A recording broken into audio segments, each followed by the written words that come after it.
सध्याची लोक म्हणतात की एकटं राहायला शिकलं पाहिजे, पण खरंच कोणाला माहितीये का एकटेपणाची खरी किंमत काय?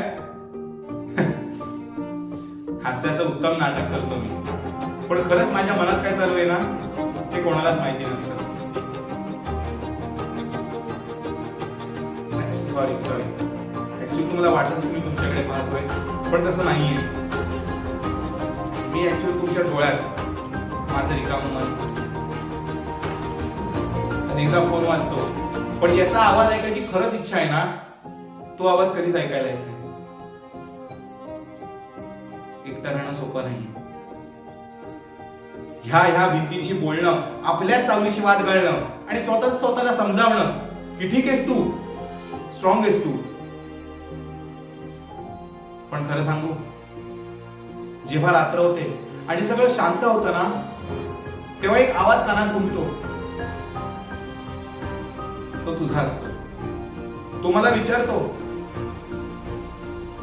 खरंच तुला हवंय का कुणीतरी? आणि मी मात्र शांत बसतो. कारण उत्तर माहितीये मला, हो हवंय मला कुणीतरी, पण माझ्यासाठी नाही कोणी येणार आणि कदाचित कुणी येणार नाही.